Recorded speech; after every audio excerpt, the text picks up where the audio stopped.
Estamos junto a Martín Shapiro, que es abogado especialista en relaciones internacionales, hablando de casarse en la Villa 201. Igual no es por eso, no te preocupes. Yo, claro, por las dudas. Lo invitamos porque estamos todos muy preocupados con las relaciones de nuestro país con la segunda patria de más de un tilingo, que es Estados Unidos de Norteamérica. Esa es un poco... Bien. No me pongas esa cara, Martín, Bienvenido. porque me das miedo. Bienvenido, Martín. Bienvenido. ¿Querés Hola, una ¿cómo picadita, un estás? cafecito? No, tomé la precaución de ser judío, así que no se come hoy. Ah, claro.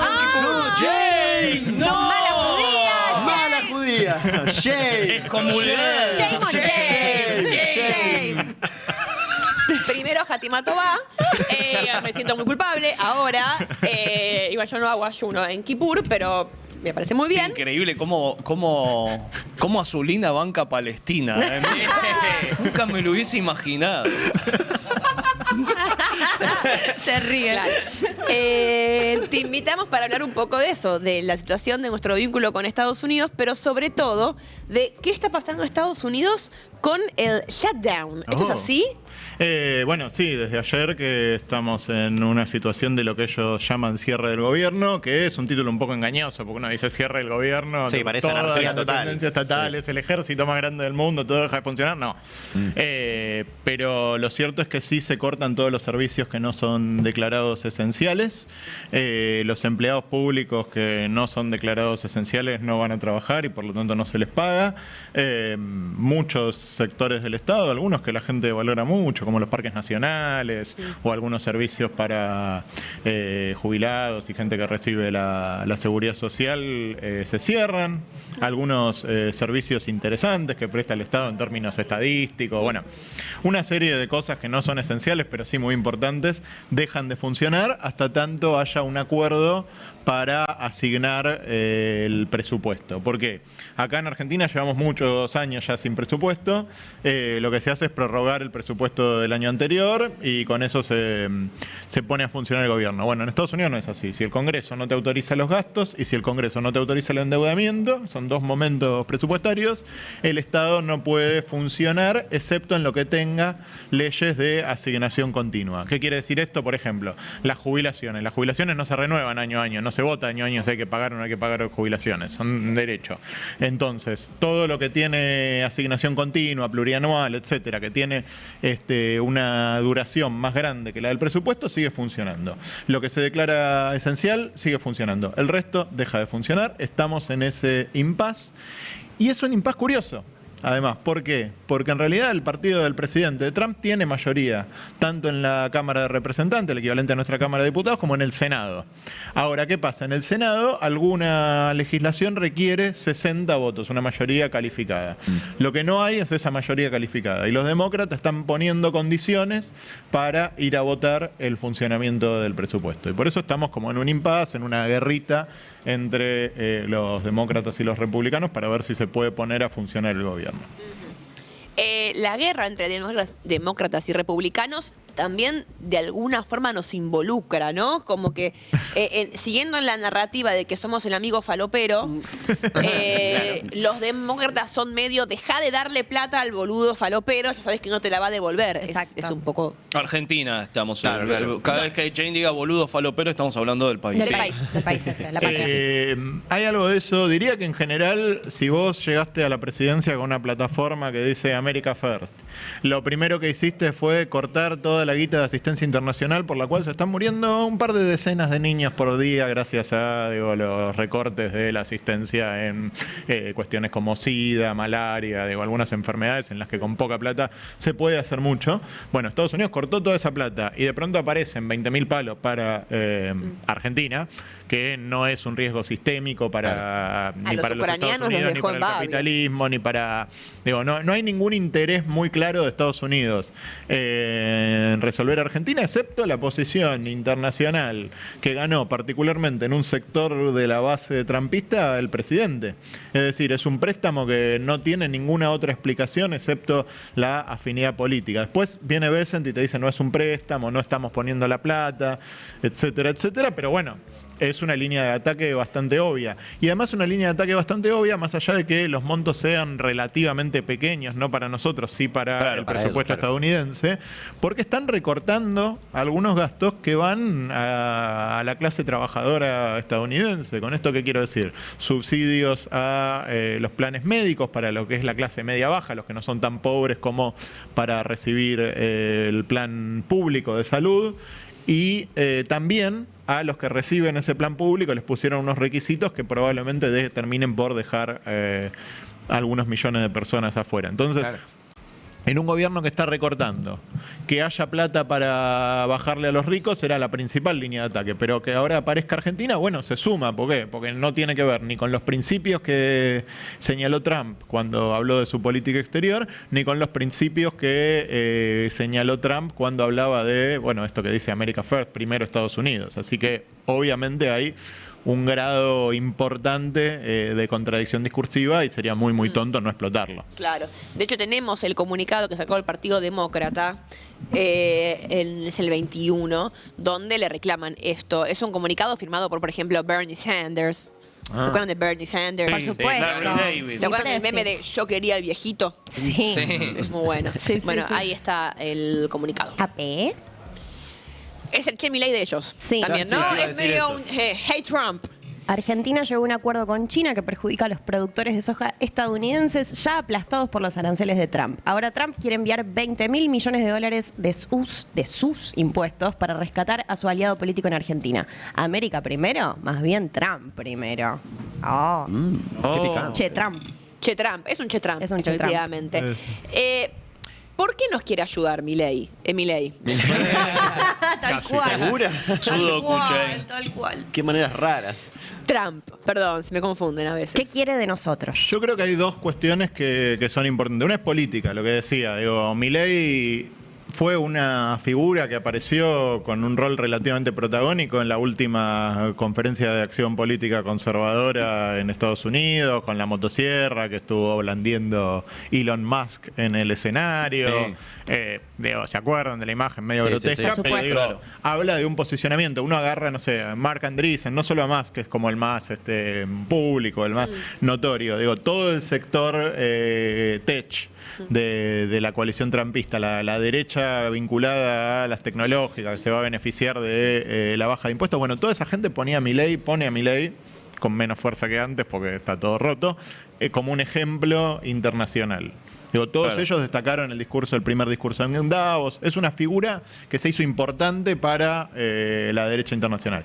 Junto con eso, hay una mirada más estratégica que se refleja en la estrategia de defensa que todavía no salió, pero que sí se filtró, que está, digamos, a revisión del secretario de Defensa estadounidense, que prioriza al continente americano, ellos le dicen el hemisferio occidental, como un área de influencia primaria y un área de preocupación primaria de la estrategia de defensa estadounidense. Y cuando uno mira el mapa político de la región, Estados Unidos hoy tiene pocos gobiernos afines en América del Sur. Claro. Uno de ellos, y el de más alto perfil, el país más importante que es afín a Estados Unidos hoy, es la Argentina. Claro. Con un agravante además. Vienen elecciones en muchos países que, si uno mira muy probablemente, digo, en Bolivia ya lo vimos, pero digo, uno mira en Chile, mira en Colombia, muy probablemente haya un cambio de orientación política. Un fracaso grande de Javier Milei podría también impactar en las elecciones chilenas, en las elecciones colombianas,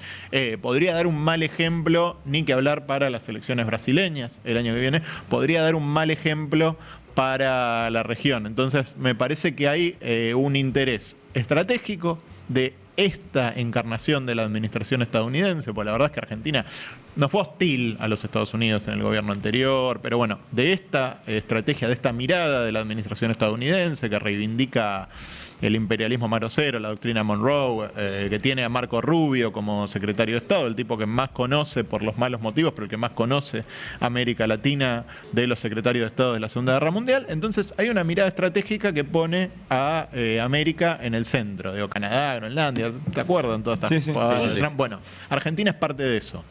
Entonces, muy probablemente también esto venga atado a algún tipo de concesión, que no va a estar en el acuerdo, no va a estar explícita en términos de los intereses de los Estados Unidos, ya sea como inversor en minerales, ya sea con una presencia en Tierra del Fuego, donde vimos notorio interés de quienes estuvieron a cargo del Comando Sur.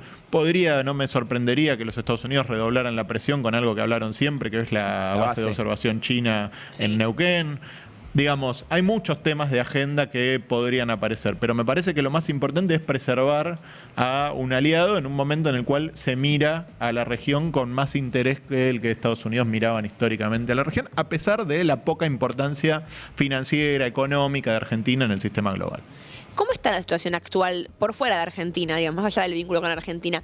¿Cómo es la situación del gobierno de Trump para adentro, en la interna? ¿Cómo está su gobierno? ¿Tiene apoyo de la gente que lo votó en su momento? ¿Su imagen pública está...? Entre su base dura de votantes, Trump está, digamos, intacto. Es decir, los votantes más duros, los votantes que se identifican como republicanos, lo apoyan fuertemente. Entre los que lo votaron porque pensaron que iba a traer de vuelta la prosperidad económica con la que se recordaba su primer mandato, prepandemia, que lo relacionan con algunas prioridades de cosas que decían que se habían salido de control con Biden, como la migración, los pedidos de asilo, etcétera. La verdad es que no, ahí ha perdido. Es un presidente que tiene un diferencial, mirando las encuestas, entre 10 y 15 puntos negativos, digamos. Un apoyo en torno al 40, rechazo en torno al 55, más o menos. Junto con eso, tiene, digamos, los principales resortes institucionales bajo control, es decir, tiene una mayoría en las dos cámaras legislativas y tiene una Corte Suprema que ha sido es una corte muy conservadora, 6 jueces conservadores, 3 jueces progresistas, que ha sido bastante deferente a las acciones del Ejecutivo, y es un Ejecutivo que ha avanzado en términos de control de una manera más autoritaria a nivel interno. Estados Unidos a nivel externo siempre es otra cosa, ¿no? Sí, pero a nivel interno muy fuertemente sobre lo que uno creía que eran las potestades del Poder Ejecutivo. Es un gobierno que tiene un tinte autoritario que, de vuelta, a nivel interno no se había visto tanto en los Estados Unidos de cara a la población en general, sí, obviamente a los afroamericanos, siempre uno tiene que poner un llamado, pero el modo de expansión del Ejecutivo sobre los estados, sobre las instituciones, sobre los medios, etcétera, es bastante inédito en la historia norteamericana. Entonces tenemos un presidente que no tiene tanto apoyo, pero que ha hecho una expansión autoritaria que ha sido convalidada institucionalmente, por lo menos por ahora. No hay mandatos definitivos de la Corte, pero digo, hay un riesgo de autoritarismo en términos del Poder Ejecutivo que en los Estados Unidos no estábamos acostumbrados a ver. Y es la misma lógica del gobierno de Macri después diciendo como que había que profundizar, y Milei siendo como un segundo término mucho más autoritario que ese primero. O sea, Trump, esa lógica se repite en muchos gobiernos de derecha en el mundo. Como que hace unos años eran un poco más lavados y ahora están como, bueno, vamos a profundizar en esto. Sí, hay una cuestión que a mí me parece re importante, re interesante. Cuando uno mira las figuras más destacadas del primer gobierno de Trump, ninguno de ellos está hoy en el gobierno. Ahí va. Y eran tipos que eran percibidos como que le ponían límites. Por decir algo, el secretario de Defensa se negó a sacar a los militares a la calle cuando fueron las protestas de George Floyd, que hubo mucha violencia, mucho caos urbano. Él se negó a sacar a los militares. Hoy los militares de Estados Unidos están en la calle en Washington, D.C., y hay despliegues en distintas ciudades por motivos justamente de protestas contra sus políticas migratorias. Si uno pensaba en la política exterior, uno de sus arquitectos de política exterior está siendo perseguido por la justicia, de política exterior del primer mandato. Está siendo perseguido por la justicia por lo crítico que había sido de Trump.